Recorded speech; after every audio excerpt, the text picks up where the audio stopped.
Stop, lupakan sejenak medan perang. Pernahkah Anda mendengar kisah pahlawan yang berjuang dengan pena dan pikiran? Dialah Profesor Kash Abdul Kahar Muzakir, santri lulusan Mesir yang menjadi arsitek Piagam Jakarta dan rektor pertama UII. Seorang ulama intelek dan negarawan bijak yang nasibnya lama terlupakan. Simak selengkapnya.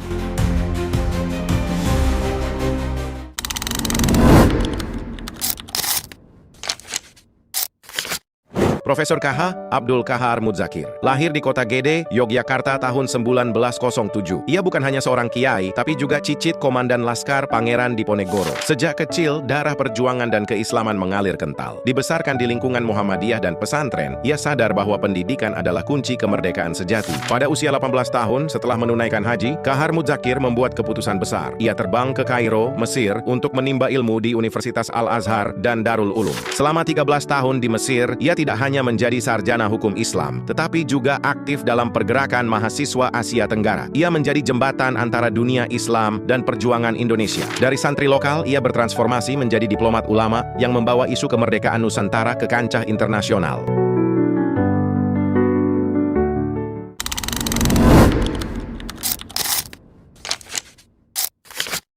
Ketika banyak pejuang berteriak di dalam negeri, Abdul Kahar Muzakir berjuang di panggung dunia. Pada tahun 1931, ia mendapat undangan krusial. Mufti Besar Palestina, Said Amin Al-Husaini, meminta Kahar Muzakir mewakili Asia Tenggara dalam Muktamar Islam Internasional di Yerusalem. Sebuah kehormatan besar. Kesempatan itu ia gunakan untuk menyiarkan nasib Hindia Belanda. Ia lobi para pemimpin Timur Tengah, menjelaskan penjajahan yang harus dihadapi bangsa Indonesia. Hasilnya, simpati dunia Islam terhadap perjuangan kemerdekaan Indonesia menguat. Jauh sebelum Bung Karno berpidato, Kahar Muzakir sudah mengukir jejak di sana. Beliau adalah arsitek simpati kemerdekaan Indonesia di mata dunia, membuktikan bahwa jalur diplomasi keagamaan sama pentingnya dengan perjuangan bersenjata.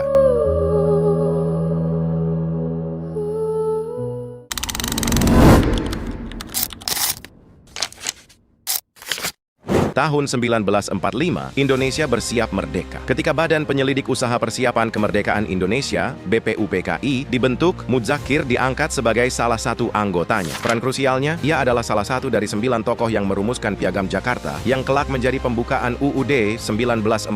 Sebagai perwakilan kelompok Islam, Muzakir gigih memperjuangkan nilai-nilai agama menjadi fondasi negara. Ia memastikan 7 kata termuat dalam piagam tersebut. Di tengah perdebatan sengit antara kubu nasionalis dan Islam, Muzakir menunjukkan kenegarawanan. Ia berani membela prinsipnya namun tetap mengutamakan persatuan bangsa. Ia adalah pencatat sejarah dan perumus dasar negara kita yang menjaga agar identitas keagamaan bangsa ini tetap terakomodasi dalam konsensus agung.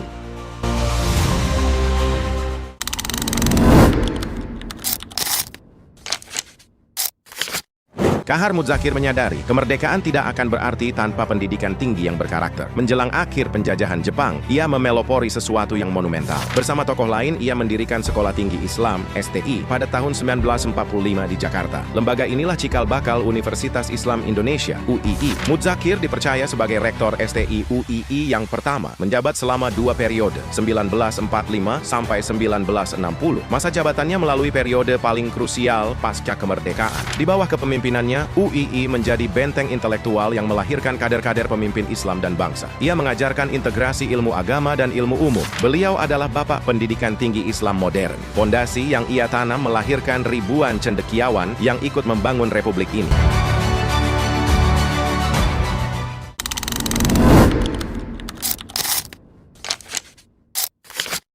Meskipun terkenal karena peran politik dan akademiknya, dasar perjuangan Muzakir adalah organisasi dakwah. Ia adalah tokoh kunci dalam pergerakan Muhammadiyah. Sepulangnya dari Mesir tahun 1938, ia langsung aktif sebagai Direktur Madrasah Muallimin Muhammadiyah di Yogyakarta, fokus pada pencetakan guru dan dai. Selain itu, ia ikut mendirikan Partai Islam Indonesia, PII, dan menjadi salah satu pimpinan pusatnya. Ia menggunakan jalur politik untuk menyalurkan aspirasi umat Islam. Ia bahkan mendirikan kantor berita Indonesia Raya dan menggunakan media massa Timur Tengah untuk menyuarakan tuntutan kemerdekaan, sebuah taktik propaganda yang cerdas. Kahar Muzakir adalah perpaduan sempurna antara pendidik yang mendidik dan politikus yang bijaksana, meletakkan agama sebagai landasan setiap pergerakannya.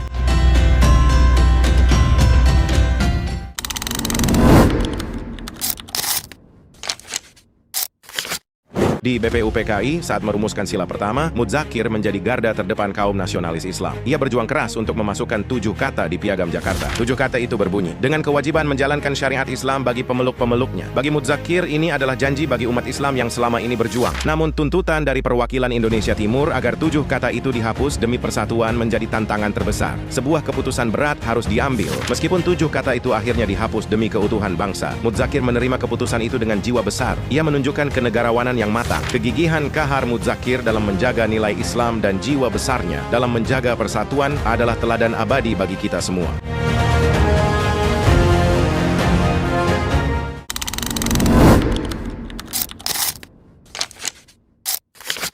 Ironisnya, meskipun berperan vital di BPUPKI dan pendirian UII, nama Abdul Kahar Mudzakir baru diakui sebagai pahlawan nasional jauh setelah Indonesia merdeka. Beliau wafat pada tahun 1973. Bertahun-tahun, usulan pengangkatan beliau sempat kandas, mungkin karena kerancuan dengan nama tokoh lain, Kahar Muzakar, DI. Baru pada tahun 2019, melalui Kepres nomor 120 RTK tahun 2019, Presiden Joko Widodo secara resmi menganugerahkan gelar pahlawan nasional kepadanya. Pengakuan ini adalah penantian panjang yang membuktikan bahwa jasa seorang intelektual sejati tidak akan pernah pudar meskipun butuh waktu puluhan tahun untuk diakui. Kisahnya adalah pengingat. Pahlawan bukan hanya yang angkat senjata, tetapi juga yang angkat pena, pikiran, dan hati demi kemajuan bangsa.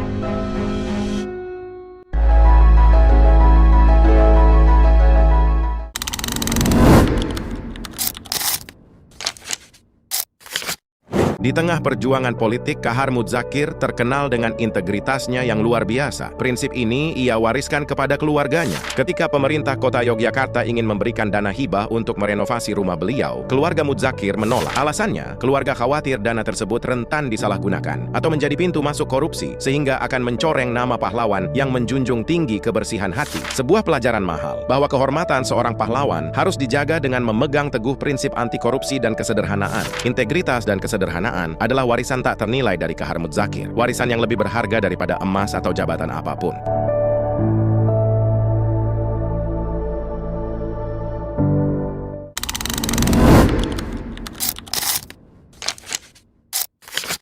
Kahar Mudzakir adalah definisi dari cendekiawan sejati. Gelar profesornya bukan didapat dari satu bidang saja, melainkan dari kedalaman ilmunya yang luas. Di Mesir, ia mendalami hukum Islam, ilmu pendidikan, pedagogi, bahasa Arab, bahkan bahasa Ibrani, sebuah keahlian yang jarang dimiliki ulama saat itu. Ia juga menulis artikel di berbagai surat kabar Mesir, menunjukkan kemampuan literasi dan propagandanya yang canggih. Ia adalah jurnalis, ulama, dan politikus dalam satu sosok. Keahlian multidisiplin ini yang membuatnya mampu berdialog setara dengan tokoh-tokoh besar seperti Soekarno, Hatta, hingga pemimpin dunia Islam. Beliau adalah intelektual progresif yang menggunakan ilmu pengetahuan sebagai alat perjuangan dan pembangunan bangsa.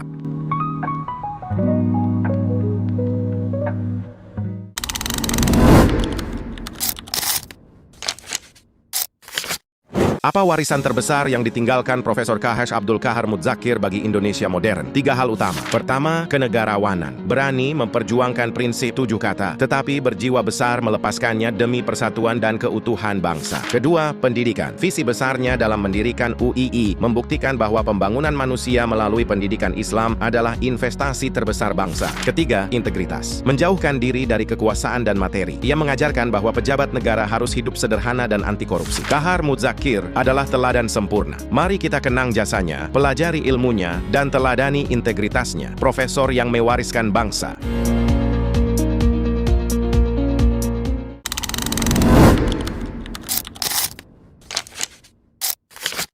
Abdul Kahar Mudzakir adalah bukti nyata. Kecerdasan, pendidikan, dan integritas adalah fondasi terbaik sebuah bangsa. Beliau tidak hanya membangun universitas, tetapi membangun karakter bangsa. Ia mengajarkan bahwa kenegarawanan sejati adalah berani mengorbankan prinsip kelompok demi kemaslahatan seluruh rakyat. Jangan sampai kisah profesor yang mewariskan bangsa ini terlupakan lagi. Dukung kami dengan like dan share video ini, dan bagikan insight Anda di kolom komentar. Sampai jumpa di kisah pahlawan Indonesia lainnya.